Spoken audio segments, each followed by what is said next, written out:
চাঁদনি আপার দেবর আমার বুকে হাত দিয়েছে। আপা, আমি খুব ব্যথা পেয়েছি জানো। কি বিশ্রী ছোঁয়া।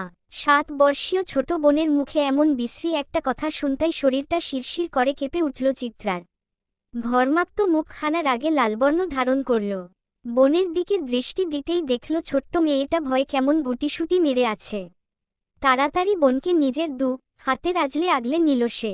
হতভম্ব কণ্ঠে বলল, দেখি তো আমার চেরি সোনা, জামাটা একটু সরাও। আপা একটু দেখি। সবচেয়ে নিকটতম ভরসার স্থান পেয়ে মেয়েটা নির্দ্বিধায় জামা সরাল।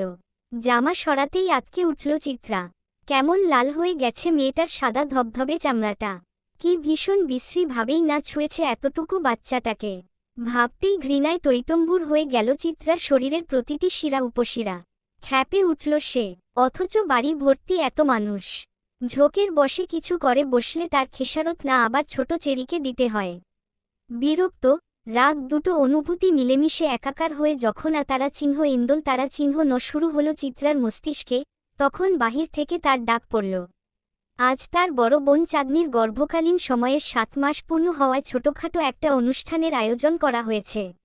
সেই অনুষ্ঠানেই চাঁদনির শ্বশুর বাড়ির লোকজনও এসেছে। অবশ্য তার আপন বড় বোন না চাঁদনি, তার বড় চাচার মেয়ে হলো চাঁদনি আপা।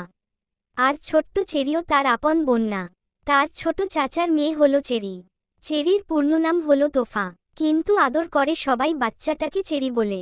আর মেয়েটা চেরি ফলের মতনই সুন্দর, আদুরে, গোলগাল। তাই তো এতটুকু বাচ্চাও আজ বাজে ছোঁয়ার শিকার হলো। চিত্রার পরিবারটা বেশ বড় পরিবার বলা যায়।